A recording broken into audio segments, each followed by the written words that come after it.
a temple whose annual revenue from ticket sales can reach hundreds of millions of US dollars, with dozens of subsidiaries and overseas branches operating professionally like a multinational corporation. An abbot who likes to drink alcohol and eat meat, and is occasionally rumored to be a sugar daddy to a few young women. Day after day, the monk wears hundreds of thousands of yuan kasaya, Buddhist robe, drives the newest model cars, and signs project contracts. The abbot's assets are not audited, but it is rumored to be nearly 3 billion US dollars. These seemingly contradictory things are actually happening at one of the world's oldest monasteries, recognized by UNESCO as a World Cultural Heritage Site. And in today's video, we will explore the hidden corners behind the towering grandeur of this temple. You are watching the case of the abbot who is better at business than chanting, constantly involved in scandals of love and money on the ADB Crime Case channel. But before we get into the main content, don't forget to leave a like and subscribe to support ADB Crime Case and our entire team. Now let's get started.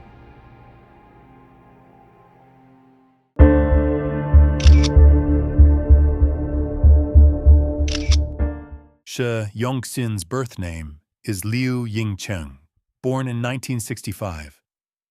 Because both of his parents were Buddhists, he was interested in Buddhism from a young age. In 1981, after graduating from junior high school, Liu Yingcheng was ordained at the Shaolin Temple, Songshan, Henan. Life at the monastery was naturally peaceful and elegant. Yingcheng also showed himself to be serious, concentrating on martial arts practice and Zen meditation. Time flew by. After many years, the old monastery gradually became dilapidated and decayed. Many Buddhists had left for other places, and only about 10 people remained at the temple, led by an aging master.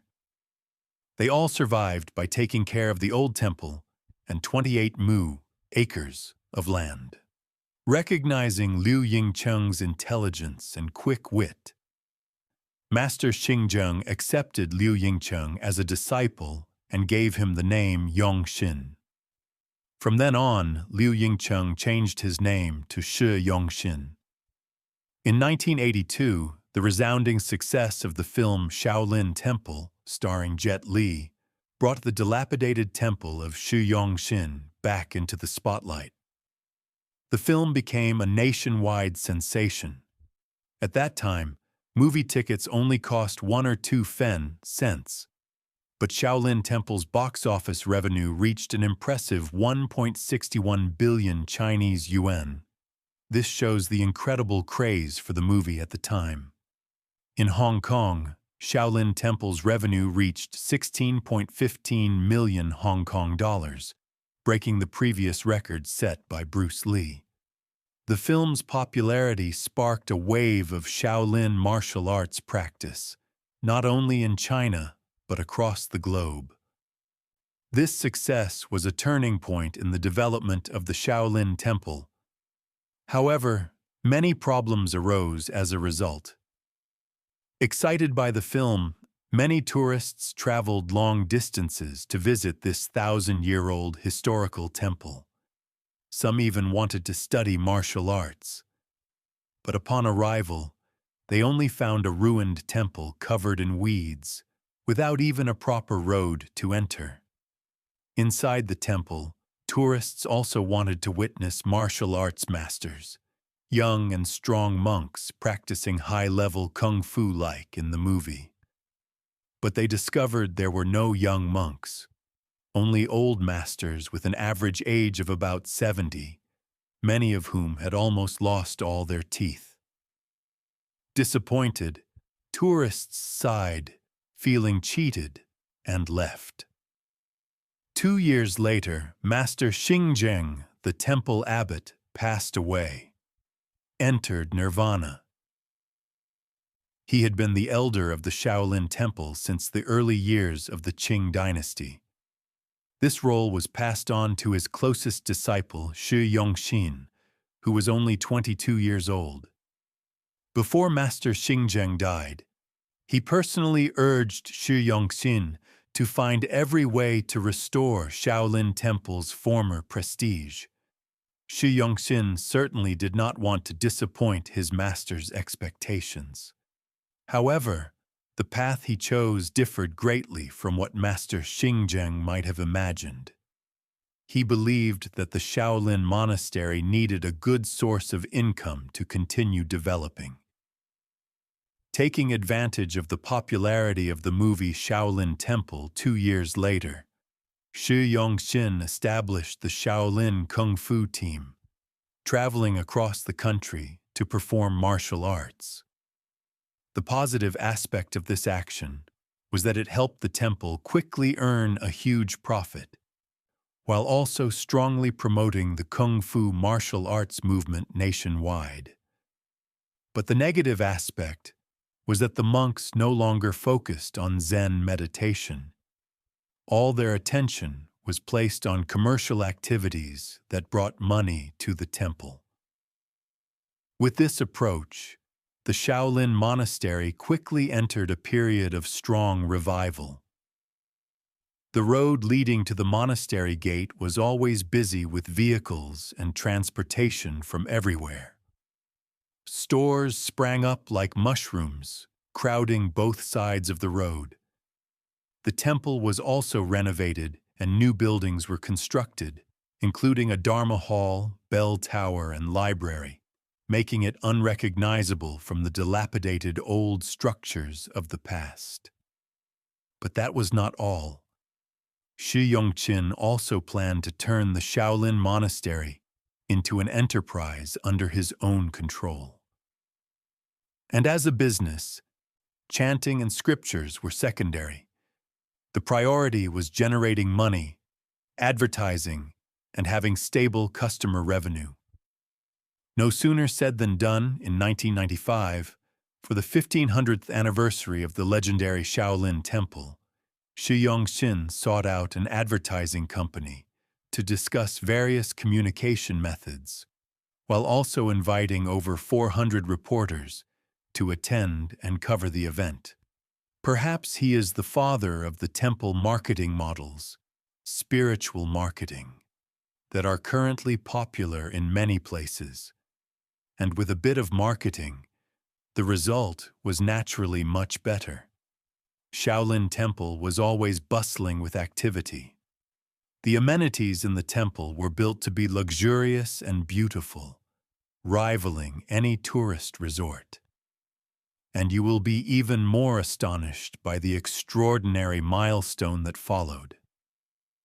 In 1996, Shi Yongxin introduced the Internet to the Shaolin Temple, making it one of the most famous places in the country. Shaolin Temple was also the first temple in China to establish its own website. Note that the 4 largest Chinese websites at the time, NetEase, Sina, Sohu, and Tencent, were all established later, around 1997 to 1998. Yet a temple dedicated to Zen meditation integrated into the digital age so early. Perhaps Shi Yongxin is the type of person who is passionate about digital transformation, but was destined to become a monk. If he had chosen the right path, who knows, he might be more famous than Jack Ma today. Shi Yongxin's business and promotional skills didn't stop there. In 1997, the Shaolin Henan Film and Television Company was established. This company directly transferred the Shaolin Monastery's film and television project to China Film Group, Hero Film Studio, and Huai Brothers Media Company. This project was so important that when it launched, stars like Jet Li, Andy Lau, and Wu Jing all came to the temple to visit. In 1998, Shaolin Temple continued to expand its operations, entering a series of business sectors such as entertainment, restaurants, pharmaceuticals, fashion, real estate, and investment. The chart of the temple's revenue growth was almost vertical during this period. Where there is money, there's prestige, and that was certainly true for Shi Yongxin. After a period of building up the glory of the Shaolin Temple, in 1999, at the age of 34, Shi Yongxin was promoted to become the abbot, chief elder of the Shaolin Temple. He became the youngest abbot in history. From then on, he became a figure of interest to political circles.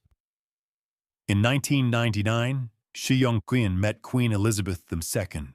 In 2006, during his visit to China, Russian President Putin also visited the Shaolin Temple and met Shi Yongxin. In 2005, the Shaolin Monastery established the Shaolin Monastery Cultural Communication Company.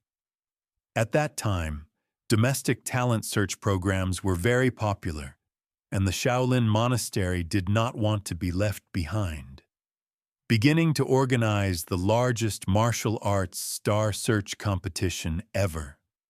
They organized a total of 6 major competitions, both domestic and international, with countless attractive segments, including a beauty pageant.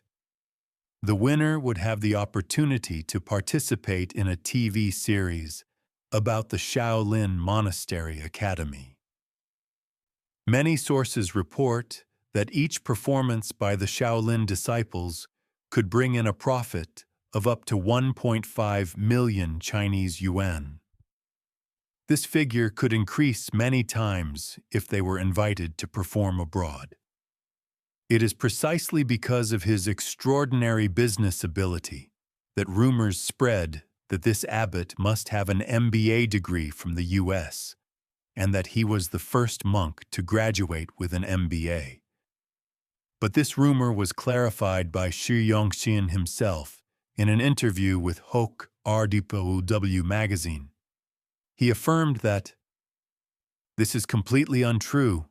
My cultural background in the past was not very high. I was born in the countryside, did not receive a proper education, so I could not have the MBA degree that everyone mentions."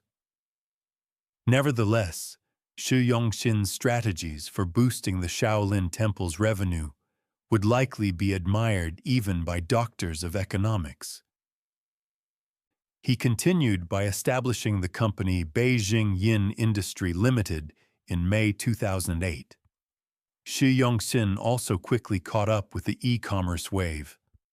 Starting in 2008, he opened an online store to sell items related to Shaolin martial arts, such as clothing, books, and bags. The most expensive items were Shaolin medical and martial arts secret books, priced at up to $9,299, and a steel Shaolin sword priced at $13,600. Surprisingly, some people actually bought these expensive products. The traditional store, located right next to the monastery, was always crowded with tourists coming and going. Inside the store, products such as martial arts CDs and various scriptures were sold. Starting in 2004, there were rumors about the Shaolin Monastery listing its shares on the stock market. According to sources, a joint venture between the city of Dengfeng, where the Shaolin Temple is located, and China Travel Service would be listed on the Hong Kong or Shanghai Stock Exchange in 2011. Economically, this was entirely feasible. Isn't a business whose annual customer growth rate is always in double digits the dream of many investors? However, because this was considered an act that would turn the 1,500-year-old temple into a commercial product in the truest sense, the public strongly opposed it. Ultimately, the country's securities regulatory body had to publicly cancel the temple's proposal to maintain the sanctity of Buddhism. Furthermore, Shi Yongxin not only knew how to make money, but also how to invest. On August 21, 2014, Abbot Shi Yongxin signed a contract with the local government of Lingxi County, Shaanxi Province, called the Trust Management Contract for Sisho Temple at Shaolin Temple. According to the contract, the Lingxi County government would hand over the management rights of Sishu Temple to the Shaolin Temple for a 30-year term. From this contract, Shi Yongxin created the Chishu Shaolin Cultural Industrial Park. Under the agreement, Shaolin Temple would invest a total of 200 million Chinese yuan to build cultural industry projects for Sisho Temple. And not only did he expand within the borders of the billion-person country, but Abbot Shi Yongxin also extended his octopus tentacles across 5 continents, turning the Shaolin Temple under his leadership into what might be called the first multinational monastery in the world. Specifically, in 2015, Abbot Shi Yongxin went to Australia to sign a real estate purchase contract with the reason of opening a Shaolin Temple branch in Australia. The special feature of this temple branch is that it was designed to be combined with a resort, a 4-star hotel, and a 27-hole golf course. The total amount spent was up to 4.2 million euros. Although this type of combination may sound unusual to us common folk, the business efficiency is undeniably excellent. According to incomplete statistics, in 2017, the Shaolin Temple facility in Australia welcomed 9.3 million tourists, an increase of 17% compared to 2016. To date, the number of domestic subsidiaries of the Shaolin Temple has reached thousands. Additionally, there are many overseas subsidiaries. The Shaolin Temple also directly manages over 40 companies in Berlin, Germany, London, UK, and several other cities. Schools and academies specializing in Shaolin Kung Fu in more than 50 countries and territories worldwide also operate under the name of this ancient temple. But because he was too preoccupied with doing business and forgot about meditation and practice, the rumors about Shi Yongxin spread more widely. Many people called him the CEO abbot instead of the traditional abbot. Moreover, many of his long-standing scandals were exposed, forcing the public to question the monk's true morality. In May 2011, the news that the abbot of the Shaolin Monastery, Shi Yongxin, was arrested for paying for sex caused a stir on the internet. The original information was as follows. Henan Province is conducting a cleanup operation against prostitution and other illegal activities. Local reporters accompanying the police witnessed the abbot of the Shaolin Monastery, Shi Yongxin, being arrested at the scene while paying for sex. Subsequently, the spokesperson for the Shaolin Monastery had to publicly clarify to the media that Master Shi Yongxin was not engaging in such a transaction, but was rescuing miserable women. The public was half believing, half doubting this clarification, and many even wrote satirical poems. Seeing this, the Shaolin Temple was forced to ask the police to officially deny the rumor. The police later denied the online information, causing the controversy to gradually fade into oblivion. But just 5 months later, the Shaolin Monastery had to handle another urgent media crisis. In October 2011, there was a rumor online that Shi Yongxin currently had at least $30 billion US dollars deposited overseas. He was also rumored to have a deep relationship with a famous actress and simultaneously act as a sugar daddy to a female student at Peking University, with whom he allegedly had a child. It was rumored that the mother and child were living in Germany. This time, in addition to issuing an official police statement, the Shaolin Monastery also made a startling announcement, offering a reward of $50,000 if anyone could provide evidence that Shi Yongxin had committed a crime. But even though no one received the reward, the negative public opinion about the monk did not stop. In 2015, an article titled "Who Can Supervise Shaolin's Great General Shi Yongxin" caused a shock online. The article accused Shi Yongxin of leading an improper life, being involved in sexual scandals, abusing women, appropriating Shaolin Temple's assets, and tarnishing the traditional reputation of the Shaolin Temple. Subsequently, the author released small pieces of information daily, including screenshots of household registration inquiries, police interrogation records, and legal complaints, greatly agitating the online community. Seeing that the issue was becoming increasingly serious, the Dongfeng City Religious Affairs Bureau hastily issued a notice denying the information.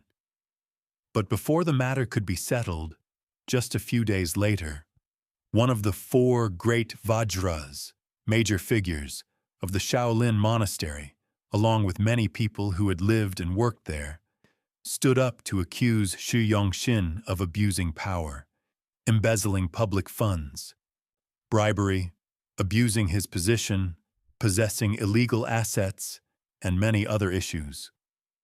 Specifically, the former chief instructor of the Shaolin warrior monks, the monk Shi Yanlu, stated he had evidence of Abbot Shi Yongxin's bank transactions. Furthermore, the former Shaolin No. 1 warrior monk also said that Abbot Shi Yongxin had appropriated assets worth over 70 million Chinese yuan. The Shaolin abbot was also accused of completely seizing a Mercedes-Benz car worth 190,000 Chinese yuan. At that time, the abbot's private driver used Shi Yanlu's money to buy the car and then brought the invoice back to the temple for payment. But the money was never returned to the chief instructor. Mr. Shi Yongxin was also accused of taking fees for room and board at the Shaolin Temple from 2010 to 2012. Former chief instructor Shi Yanlu said that during these 2 years, he had to pay the abbot 2 million Chinese yuan for room and board at the temple. Even though traditionally, monks are not required to pay this fee, the group of people accusing Shi Yongxin also stated that they possessed receipts and documents proving that the abbot borrowed money and never repaid it, even ignoring the debt altogether. And despite not having money to pay his debts, Shi Yongxin always dressed expensively and lived like a tycoon among the elite. The Chinese newspaper Sohu revealed that the gold thread alone on the monk's kasaya cost 50,000 Chinese yuan. And this is just the tip of the iceberg regarding the expensive clothing he wore. The prayer beads, mala, in Shi Yongxin's hand were made from rare and precious wood that ordinary people could hardly touch. Even the famous zaitan, red sandalwood wood, is said to be far less valuable than this type of wood. The mala around Shi Yongxin's neck also astonished collectors. Yet, this abbot owned 7 or 8 different sets of prayer beads to use for each event. The most spectacular and luxurious item must be the yunjin, cloud brocade, kasaya worn by Shi Yongxin. This kasaya was designed in the style of the Ming dynasty.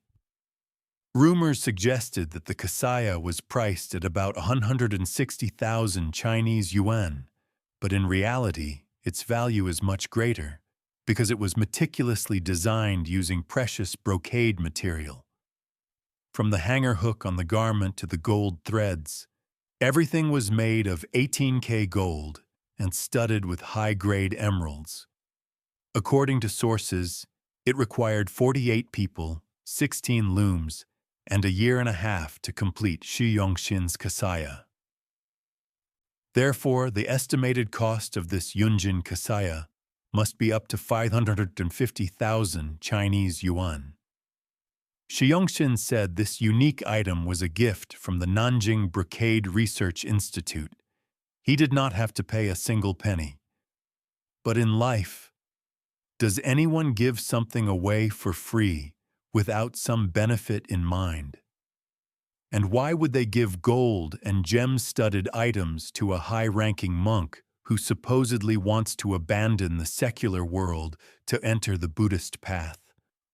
Or is it because he never intended to give up anything at all? In addition, two people who claimed to be Shi Yongxin's direct disciples also said that the monk, besides pocketing money, cheating, manipulating revenue and expenses, and skimming off the Shaolin Temple's funds, also indulged in every pleasure to satisfy his animalistic side. This includes actions strictly forbidden to monastics, such as eating meat, drinking alcohol, and engaging with prostitutes. The monk Shi Yongxin, who claimed to have been responsible for caring for the Shaolin abbot for many years, said he was shocked to see a high-ranking master like Shi Yongxin, who constantly preached saintly morality, eating meat and drinking alcohol no differently than a common person.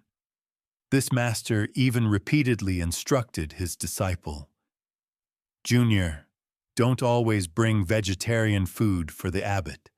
Go buy some more wine and meat for the abbot to nourish himself." And if someone brought wine and meat, he would say, "Oh, don't buy it again, okay?" But not once did the meat platter or wine bottle have anything left when it was time to clear the table. Currently, only the local religious authority has announced that it will investigate the accusations against Shi Yongxin. Meanwhile, the Shaolin Temple continuously denies all rumors, calling them malicious slander. And what about you? What do you think about this figure who is both famous and controversial? Is he truly a fake monk?